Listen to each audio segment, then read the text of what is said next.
ভীষণদার প্রতি তো আমার একটা আলাদা রেসপেক্ট, আলাদা ভালোবাসা সবসময়, কারণ আমি তাকে রাজনীতিবিদ হিসেবে দেখি না, আমি তাকে আমার আমার শুধু নয় সারা ভারতবর্ষের মহানায়কের পরেই যিনি যদি থাকেন তিনি হচ্ছেন মিঠুন চক্রবর্তী। কারণ তিনি বাঙালি হওয়ার পরেও যে আহ, ভারতবর্ষের উপর এইরকম ভাবে রাজ করেছেন এবং এত বড় মাপের একজন ন্যাশনাল অ্যাওয়ার্ড উইনার একজন অ্যাক্টর, সে আমার কাছে সেই জায়গাটা আমার কাছে সব থেকে বড়। এবং সে আমার সাথে বহু ছবিতে কাজ করেছেন, তিনি আমার নায়ক ছিলেন। সেই জন্য আমি তাকে আলাদা রকম ভাবে অত্যন্ত রেসপেক্ট করি। মিঠুনদা আমার কাছে একটা সাংঘাতিক সম্মানীয় জায়গায়, একটা হতে পারে রাজনীতির জায়গায় উনি হয়তো আলাদা, আমি হয়তো আলাদা, ওনার রাজনীতি চিন্তা ভাবনা হয়তো আলাদা, আমার রাজনীতি চিন্তা ভাবনা হয়তো আলাদা, কিন্তু সেটা ছেড়ে দিয়ে যদি আমরা অন্যভাবে দেখি তাহলে আমি বলবো যে মিঠুনদা আমার কাছে ভীষণ ভীষণ ভালোবাসা। দিদি, বড়দিনে কেক কি নিজের হাতে বানানো হয়? কেকটা আমি খুব ভালো বানাই, কিন্তু এখন সময়ের জন্য এখন আর বাড়িতে বসে কেক হয়তো খুব একটা বানানো হয় না, কিনেই খেতে হয়। কি হয় পরিবারকে নিয়ে কি করে? ওই যে বললাম যে কেক তো আনা হয়, ফ্রুট কেক আনা হয়, বাড়িতে কেক কাটা হয়। আগে যখন ছেলে ছোট ছিল তখন ক্রিসমাস ট্রি সাজাতাম, এখন ছেলে একটু বড় হয়ে গেছে বলে এখন ক্রিসমাস ট্রিটা হয়তো সাজানো হয় না, কিন্তু একসাথে খাওয়া দাওয়া করা হয়।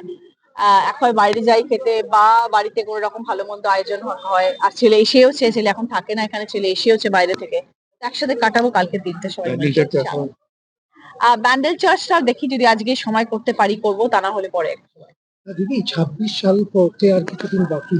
আপনি বললেন যে এবছর 26টা অনেক গুরুত্বপূর্ণ আপনাদের কাছে। সকল আপনার হুগলি লোকসভা কেন্দ্রের বাসী 26-এর জন্য কি বার্তা? দেখুন, আগামী 3-4 মাস আমাদের কাছে ভীষণ ক্রুশাল। আমরা জানি মানুষ মানুষ আমাদের সাথে আছেন, আমাদের পাশে আছেন, কারণ মানুষ উন্নয়নের সাথে আছে।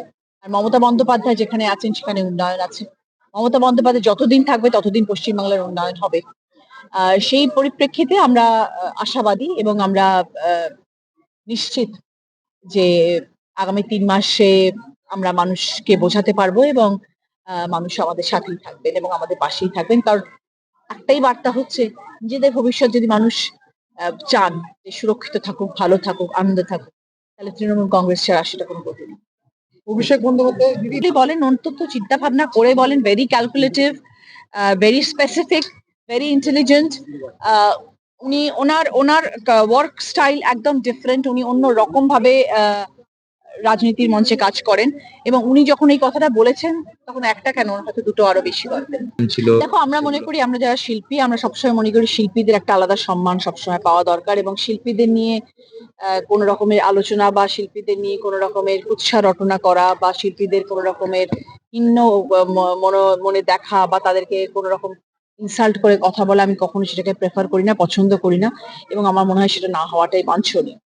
সে যেরকম ধরনের শিল্পী হোক না কেন, প্রত্যেকটি শিল্পী নিজ নিজ গুণে গুণান্বিত।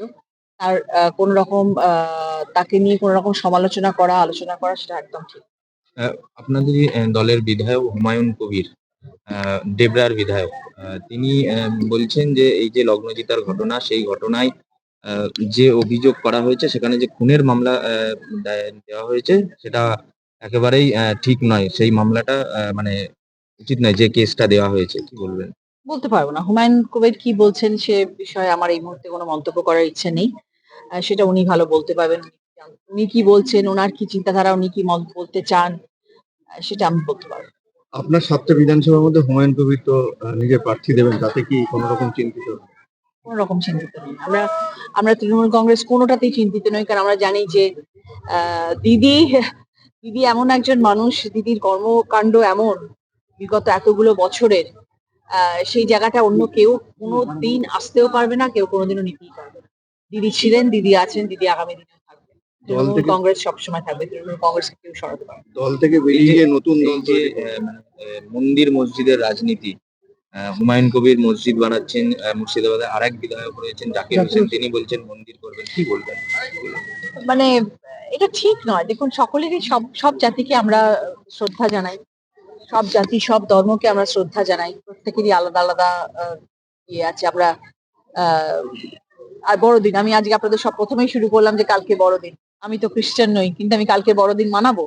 কালকে আমি বাড়িতে আমার ছেলেকে সাথে বসে কেক খাবো, আমরা বাড়িতে ক্রিসমাস ট্রি সাজাই। তো আমরা, তার মানে কি আমি খ্রিস্টান? তা তো নই, আমি তো হিন্দু। আমি তো দুর্গাপুজো করি, আমি তো কালী পুজো করি, কিন্তু আমি তারপরে তো ক্রিসমাস মানাই। আমি তো তারপরেও ছট পুজোতে ঠেকুয়া খাই, ভালোবাসি খেতে। তো তার মানে তো এই নয় যে আমি বিহারি বা আমি বিহারি মানুষকে রেসপেক্ট করবো না। আমরা সর্বভাষা সমন্বয় একটা দেশ, একটা রাজ্য, একটি শহর, সবকিছু মিলিয়ে আমরা সবাইকে রেসপেক্ট করি। কিন্তু আজকে হিন্দু মুসলমান নিয়ে এত কথা, হিন্দু মুসলমানকে নিয়ে এত রকমের চারিদিকে এত খারাপ খারাপ জিনিস হচ্ছে, এগুলো আমরা কখনো আশা করি না, আমরা কখনো চাই না। আমরা সবসময় শান্তি চাই, আমরা সবসময় চাই মানুষ আমরা একত্রিত হয়ে থাকি, আমরা ভালো থাকি, আমরা মিলেমিশে থাকি। মানুষ সবসময় চারিদিকে আমাদের আনন্দ বিরাজ করুক। আগামী প্রজন্ম যারা ছোট থেকে বড় হচ্ছে, যারা বড় হবে, জীবন দেখবে, শহর দেখবে, পৃথিবী দেখবে, রাজ্য দেখবে, ভারতবর্ষকে দেখবে, তারা যেন একটা সুন্দর ভারতবর্ষ পায়, তারা যেন আগামী দিনটাকে সুন্দরভাবে দেখে। এই ভেবেই তো আমাদের চলা উচিত যে আমরা একটা প্রজন্ম, আমরা পরের প্রজন্মকে একটা নতুন দিশা দেখিয়ে দিয়ে যাবো, নতুন ভারতবর্ষ উপহার দেবো। আমরা তাদেরকে কেন রক্ত, কাটাকুটি, মারামারি, হিংসা, গালিগালাজ এগুলো কেন দেখাবো? এটা তো হওয়া উচিত নয়। এই বোধ শক্তি মানুষের মধ্যে আসা খুব তাড়াতাড়ি দরকার। যে যা নিজের জায়গায় সম্মানীয়, যে যা নিজের জায়গায় ভালো থাকা উচিত সবসময়। সবার কাছে সবার নিজের আহ নিজের কাস্ট, নিজের আমি যেটা সেটা সেই জায়গাটা সব জায়গায় সবার কাছে সব না। আমি হিন্দুকে সবসময় পছন্দ করি, সবসময় ভালোবাসি। তার মেয়ে নয় যে আমি অপর কাস্টকে ভালোবাসি না বা শ্রদ্ধা করি না। সবার জন্য আমার শ্রদ্ধা থাকবে, সবার জন্য আরো ভালো ভালো খবর দেখতে সাবস্ক্রাইব করুন বাংলা হান্টের ইউটিউব চ্যানেল। বাংলা হান্টের আরো খবর দেখতে নজর রাখুন। বাংলা খবর মানেই বাংলা হান্ট।